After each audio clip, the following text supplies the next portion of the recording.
রাষ্ট্রের সর্বোচ্চ ক্ষমতায় বা রাজনীতির জায়গায়, দেশ পরিচালনায় সেগুলিতে আপনি আসলে আসতে চেয়েছিলেন কিনা, চান কিনা? যদি চাইতাম খালেদ, যদি চাইতাম, তখন যখন মিলিটারি আমার বাসায় এসে বসে রইল সারা রাত আমাকে রাজি করানোর জন্য, আমি তো লুফে নিতাম। রাজি করানোর জন্য বসে থাকতে হবে কেন? আমি যদি ক্ষমতাই চাইতাম, বলে আর চলেন চলেন, কি করতে, কি কোন জামাটা পড়তে হবে দেখিয়ে দেন, এখনই যাচ্ছি। আমি তো সেটা করিনি। তাদের সঙ্গে তর্ক করেছি, সারা রাত ধরে তর্ক করেছে যে না ভাই, আমাকে দিয়েন না, আমি এই কাজের উপযুক্ত না, আপনারা অন্য লক্ষ্য যান। তারা আমার উপরে মন ঠিক করে ফেলেছে, আমাকে নিতে হবে। আমি বারে বারে বলতেছি তাদেরকে, তারা নিরাশ হয়ে ফিরে গেল, বললো যে সকালবেলা আবার আসবো, সকালবেলায় আসলে তখন আপনি আমাদেরকে বলেন যে রাজি আছেন। আমি বললাম না, সকালবেলা আসলে একই কথা পাবেন, কারণ আমি তো এটা এমন কিছু না যে মনের মধ্যে সন্দেহ রেখে, দ্বন্দ্ব রেখে আপনাদেরকে বলছি, অত্যন্ত পরিষ্কার ভাবে আপনাদের কাছে বলছি। ঠিক আছে, তা না হলে তো আমি সঙ্গে সঙ্গে রাজি হয়ে যেতাম। কে ছাড়ে আপনাকে দেশের পুরো সরকারের প্রধান হবার জন্য আহ্বান জানাচ্ছে? বাংলাদেশে এরকম কয়জন মানুষ আছে বলবো যে না, আমি এই দায়িত্ব গ্রহণ করব না? প্রধানমন্ত্রী শেখ হাসিনা স্পষ্টতই আপনাকে অপছন্দ করেন, অনেক কিছুর জন্য আপনাকে দায়ী করেন, পদ্মা সেতু এবং এই সেই। এর কারণ কি বলে আপনি মনে করেন? আপনাকে কি তিনি তার প্রতিদ্বন্দ্বী মনে করেন, নাকি সত্যি তার কাছে এমন কোনো তথ্য রয়েছে যে আপনার বিশাল কোনো রাজনৈতিক অভিলাষ রয়েছে? আপনি কি রাজনৈতিকভাবে তার প্রতিদ্বন্দ্বী হয়ে উঠছেন বলে তিনি আপনাকে অপছন্দ করছেন, না কি কারণে, আপনার কি মনে হয়? আমার মনে হয় উনি মনে করেন যে আমি দেশের সর্বোচ্চ ডাকু, সন্ত্রাসী, কিংবা আমি অপরাধী, আমি সেরা চোর, এই জাতীয় জিনিস মনে করেন। কাজে সেগুলো ব্যাখ্যা করেন উনি তার মুখে। উনি বলেন যে আমি সুদখোর, আমি ঘুষখোর, আমি সব এমন সব কটু শব্দ ব্যবহার করেন যাতে মনে হয় যে আমার সম্বন্ধে তার ধারণা খুবই খারাপ। কিন্তু এইটা তো এরকম ছিল না। আমরা দেখেছি যে 96 থেকে 2001 সাল পর্যন্ত নানাভাবে এই সরকারি বা আওয়ামী লীগ সরকারি আপনার সাথে, বা আপনি আওয়ামী লীগ সরকারের সাথে একসাথে কাজ করতে কোনো সমস্যা হয়নি। আপনি এইটার জায়গাটাকে একটু, ব্যাকগ্রাউন্ডটাকে আমাদের একটু বলা যাবে যে আপনার কাছে কি মনে হয়, কেন এই শত্রুতার বা কেন এই অপছন্দের বিষয়টা একটু সৃষ্টি হলো বা তৈরি হলো? যেই হোক, এটা আমার তরফ থেকে হয়নি। আমি তাকে যথাযথ শ্রদ্ধা করে নিয়ে গেছিলাম আমাদের মাইক্রোক্রেডিট সামিটে ওয়াশিংটন ডিসিতে। আমাদের প্রধান অতিথি করে নিয়ে গেছি, সবাই সম্মান করেছে। কারণ এই মাইক্রোক্রেডিটটা তখন পৃথিবীর সামনে আসছে, বড় আকারে আসছে, এবং এটা বাংলাদেশের অবদান হিসেবে সবাই স্বীকৃতি দিচ্ছে। ওয়াশিংটনে দুনিয়ার সেরা যারা সবাই উপস্থিত ছিলেন, তার মধ্যে আমরা ওনাকে নিয়ে গেছিলাম এই জন্য যে বাংলাদেশের পক্ষ থেকে এই গৌরবটা যেন তিনি আমাদের পক্ষ হয়ে গ্রহণ করেন। উনিও রাজি হয়েছেন, উনিও গেছেন, করেছেন। কাজে এটা স্বাভাবিকভাবে এই সম্পর্ক থেকে যাওয়ার কথা ছিল, কিন্তু কি কারণে এটা ঘাটতি হতে আরম্ভ করলো বুঝতে পারলাম না।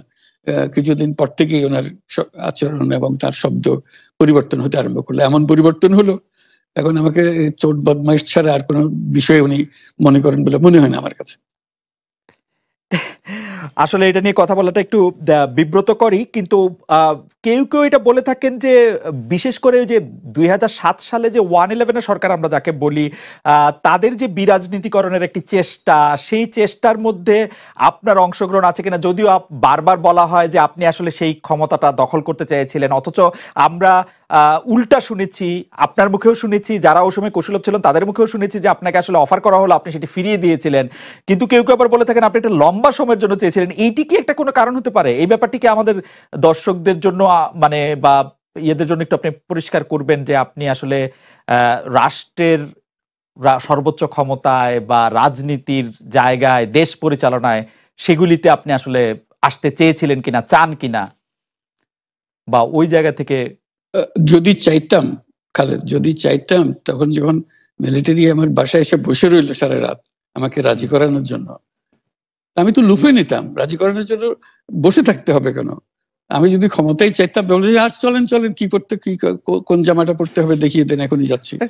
আমি তো সেটা করিনি। তাদের সঙ্গে তর্ক করেছি, সারা রাত ধরে তর্ক করেছে যে না ভাই, আমাকে দিয়েন না, আমি এই কাজের উপযুক্ত না, আপনারা অন্য লক্ষ্য যান। তারা আমার উপরে মন ঠিক করে ফেলেছে, আমাকে নিতে হবে। আমি বারে বারে বলতেছি তাদেরকে। তো তারা নিরাশ হয়ে ফিরে গেল, বললো যে সকালবেলায় আবার আসবো, সকালবেলায় আসলে তখন আপনি আমাদেরকে বলেন যে রাজি আছেন। আমি বললাম যে না, সকালবেলা আসলে একই কথা পাবেন, কারণ আমি তো এটা এমন কিছু না যে মনের মধ্যে সন্দেহ রেখে দ্বন্দ্ব রেখে আপনাদেরকে বলছি, অত্যন্ত পরিষ্কার ভাবে আপনাদের কাছে বলছি। ঠিক আছে, তা না হলে তো আমি সঙ্গে সঙ্গে রাজি হয়ে যেতাম। কে ছাড়ে যাও আপনাকে দেশের পুরো সরকারের প্রধান হবার জন্য আহ্বান জানাচ্ছে, বাংলাদেশে এরকম কয়জন মানুষ আছে বলবো যে না আমি এই দায়িত্ব গ্রহণ করব না। আমি তো করলাম সেটা, এখন আমার নামে বলা হচ্ছে 10 বছর চেয়ে। আমি বছর নিয়ে তো প্রশ্নই উঠে না। প্রশ্ন হচ্ছে আগামীকাল সকালবেলা আপনি শপথ গ্রহণ করবেন, এই কথা। আমি বললাম যে না, করবো না। তারপরে এরপরে তো কয় বছর কয় কাণ্ড। আমি 10 বছর দিয়ে কি করবোটা কি? আমি 10 বছর দিয়ে আমি তো বলছি আমি এই কাজের জন্য নই। দেশে আমার দেশ পরিচালনা করা আমার দায়িত্ব না, আমার কাজ না। আমি জানি না এটা কিভাবে করতে হয়, আমি যেটা জানি সেটা করি। Make sense. আপনার মেয়ে মনিকা ইউনুস সম্প্রতি একটি সাক্ষাৎকার দিয়েছেন সিএনএন-এ। সেখানে আমি তাকে একটু যদি অনুবাদ করি তাহলে সেরকম পড়তে পারবো, যে আমি তাকে উদ্ধৃত করছি যে কোনো এক সময় প্রধানমন্ত্রী শেখ হাসিনা ও ডক্টর ইউনুস একসঙ্গে কাজ করেছেন।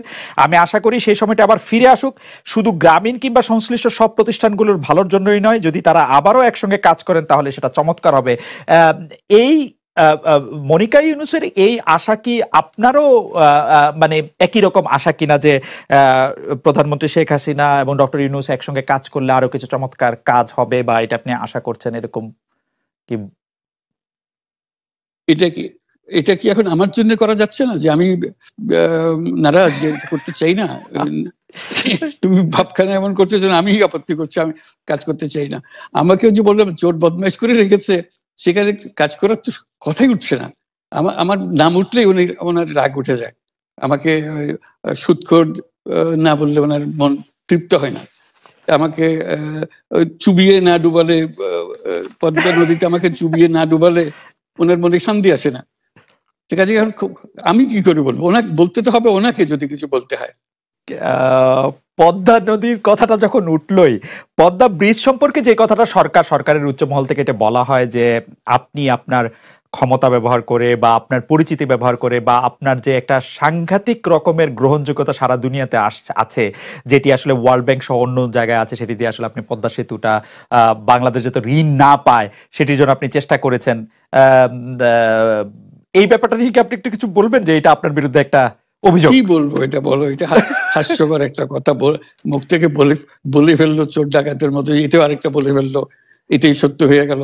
আমরা যে বারে বারে বিবৃতি দিলাম তখন এটা প্রশ্নই ওঠে না। আমরা বাংলাদেশের নাগরিক হিসেবে আমরা গৌরবান্বিত যে এই পদ্মা সেতুর উপরে আমরা একটা সেতু বানাতে পারবো, এটার জন্য আমরা সবাই চাই। কাজে এটা তো বিরোধিতা করার তো প্রশ্নই ওঠে না। কেন বিরোধিতা করবো? দেশে যে একটা বড় রকমের ঘটনা ঘটতে যাচ্ছে সেটা তো আমরা সবাই সমর্থন করেছি। তিনি বলেই চললেন। এখন একজনে বলতে থাকলে তো আমার করার কিছু তো নাই। উনি এত শক্তিধর যে এখানে আমার কথা তো কিছুই থাকে না। ওনার সরকারের যাবতীয় প্রচার যন্ত্র ওনার হাতে। আমার তো আমার গলার যত তীক্ষ্ণ। আপনি তো কথা বলেন না, বললে তো নিশ্চয়ই আপনার সাথে